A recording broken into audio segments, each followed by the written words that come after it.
Installing a firmware and RoT security module.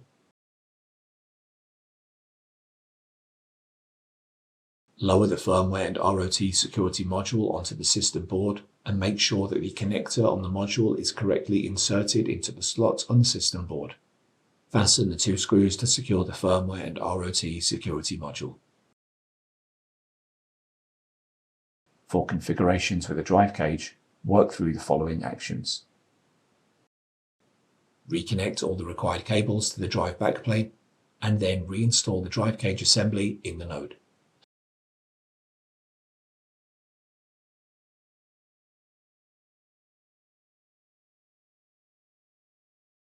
For configurations with a front OCP cage, work through the following actions. Reinstall the front OCP cage.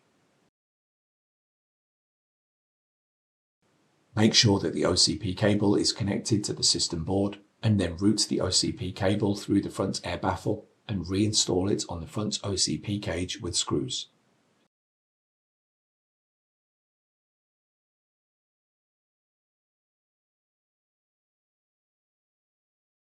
Reinstall the front OCP module.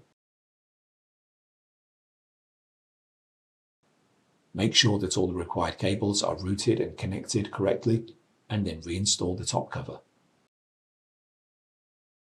Reinstall the node into the chassis.